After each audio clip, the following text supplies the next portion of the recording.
plane was in flight. If you recall what the function of a PAL is, a PAL is to break critical arming and firing lines. Okay? It's buried deep within the system. A bomber-coated switch, or CES, is just another variant of a PAL just located in the aircraft, and it breaks critical power lines to the weapon.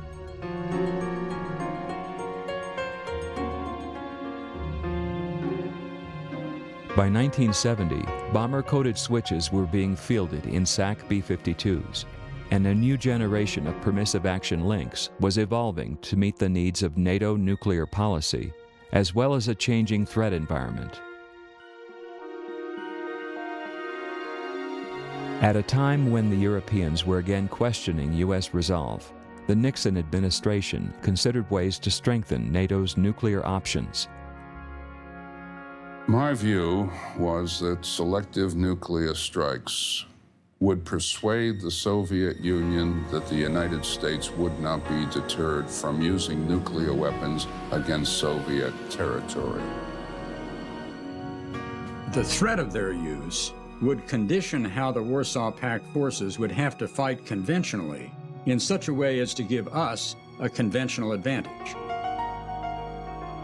NATO's policy of flexible response required the capability of the selective release of nuclear weapons, unlocking a few, but not all. The multiple code capability of a new Category D PAL was an enabler of flexible response. Cat D PAL was the first implementation for multiple codes for selective release. They could release a small set of weapons, or they could have the option for release for a theater-wide response. The evolution of PAL devices followed both an increasing desire to provide operational flexibility and a desire to address vulnerabilities.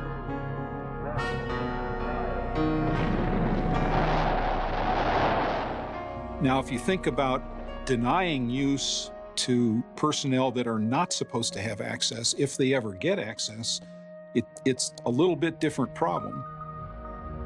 Use denial was absolutely important when you looked at taking a weapon from a storage location and now putting it onto a delivery platform itself. During the Cold War, the main focus was always on the adversary, and we would run drills on having to launch. We would run drills on being a ground attack.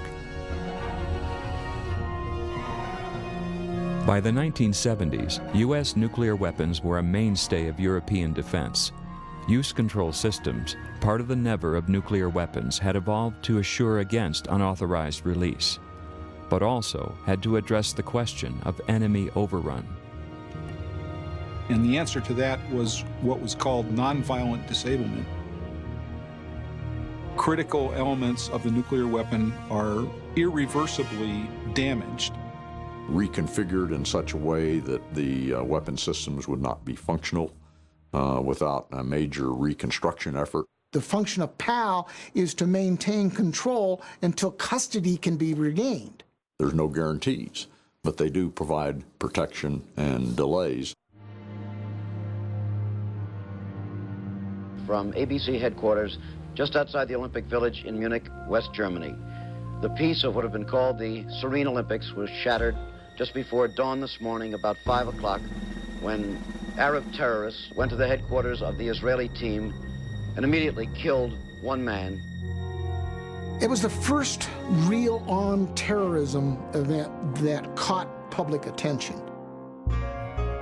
Armed, dedicated team, well thought out, well planned, willing to die. Well, that's different than what we'd been dealing with before. We were dealing with enemies overrunning our territory.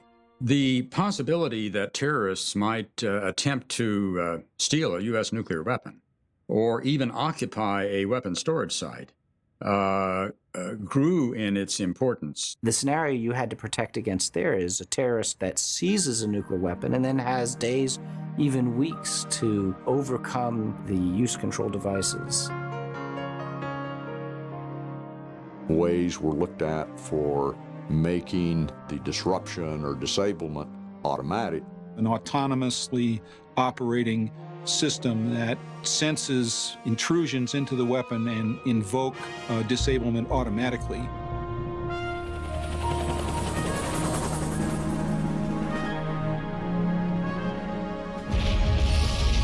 By 1979, the terrorist threat loomed large in NATO planning. Studies of nuclear security were undertaken, and systems were developed to thwart the actions of terrorists and assaulting forces. The lab engineers kept pace with the evolving threat, and by the 80s, the PALs that were being deployed on the new weapons were highly robust against tampering or seizure by terrorists.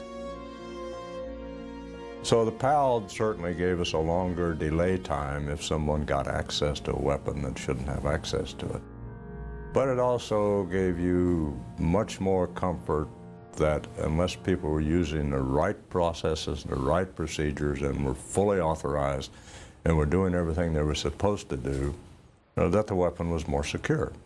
Always to go off when you do need them, never to go off at any other time. These, of course, stress the command and control system. And the history of the nuclear age has been civilians and military wrestling with what civilian control of nuclear weapons means and coming to different understandings in different times, shaped by events of the day and shaped by the evolution of technology. The triangles are their primary targets. The squares are their secondary targets.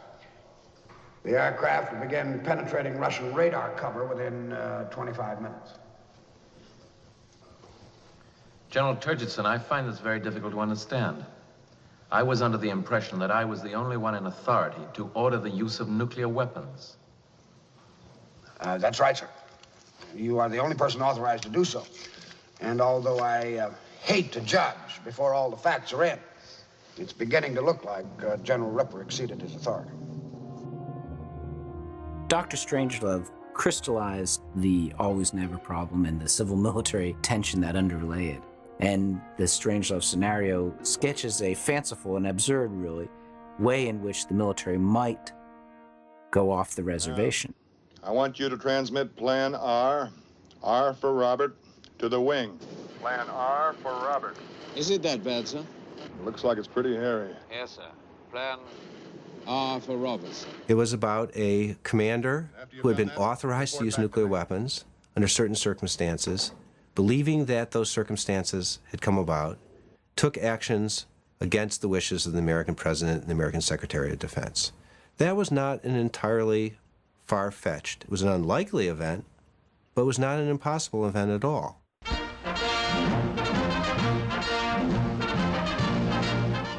The President arrives at Eglin Air Force Base in Florida for a display of aerial might. By General Curtis LeMay, he sees a display of manned weapons. There was a fear on the part of some that the military might be reckless, that they might be prepared in a crisis to use nuclear weapons. Eisenhower had a very different attitude towards this problem than did Kennedy. Eisenhower, as a former military commander, had a great deal of trust in the U.S. military and would often delegate authority down to lower-level commanders.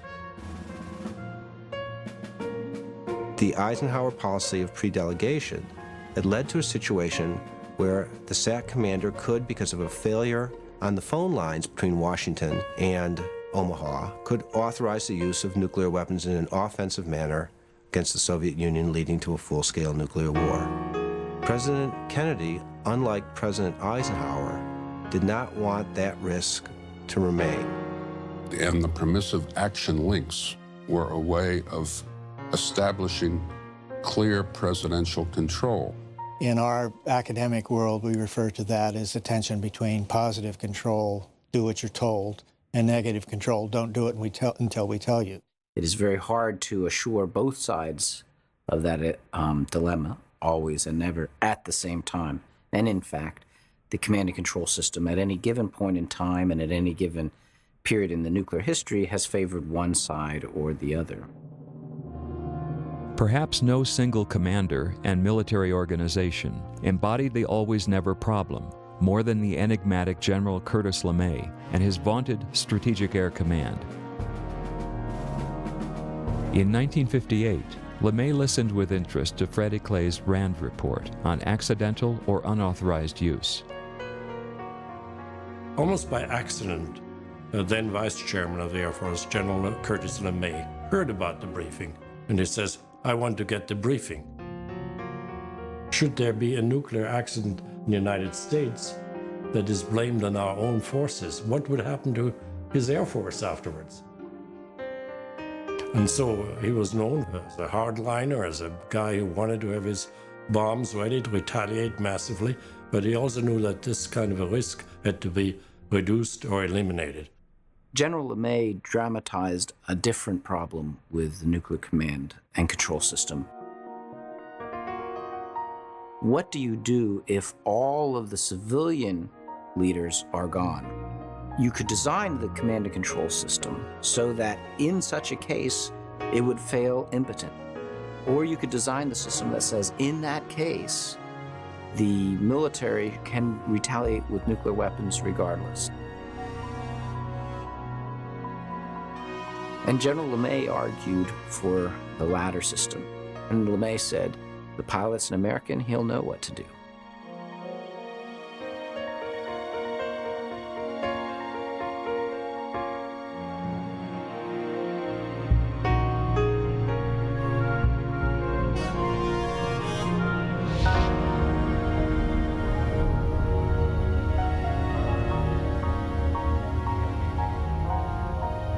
For General LeMay, the quantum leap in the destructiveness of nuclear weapons was profound, and he was determined to protect the United States from a bolt from the blue, like that which struck on a clear, hot summer morning.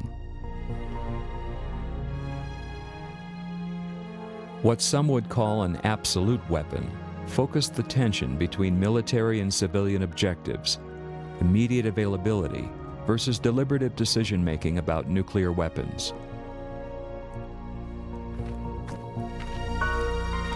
In the year following its use in World War II, the foundations of nuclear policy were established.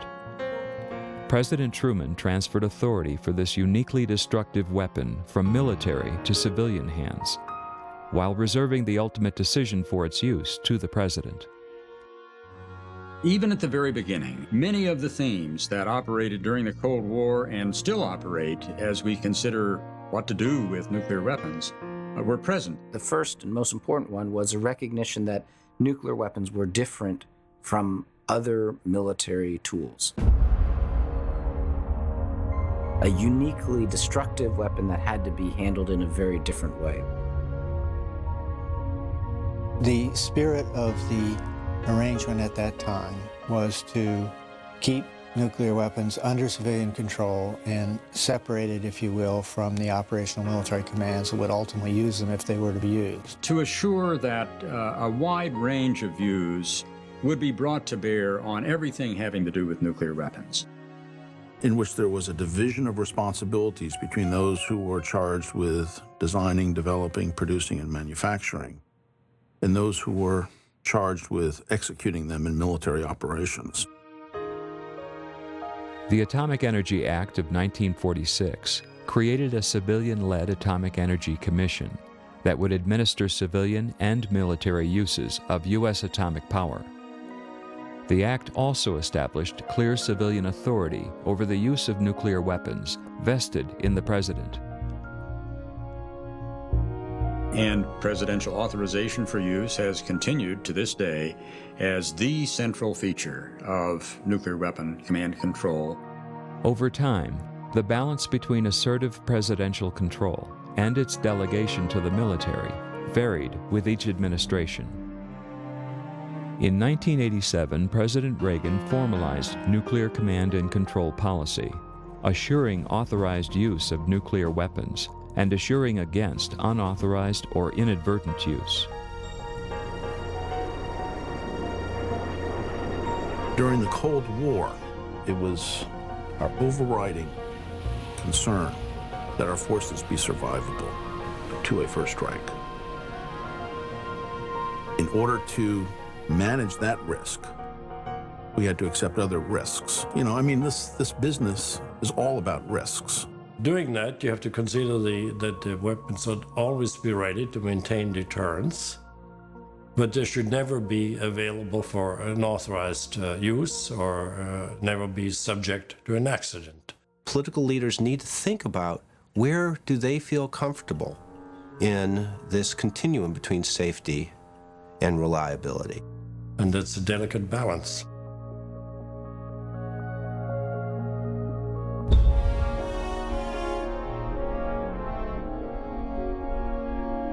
During the Cold War, to manage the risks and strike a balance between always and never, the three Atomic Energy Commission nuclear laboratories continually evolved new technologies, improving the safety, control, reliability, and performance of nuclear weapons. Historically, developments in these different areas were often out of step with one another and with operational realities. As an agent of both always and never, technology would create new capabilities and spawn unexpected challenges.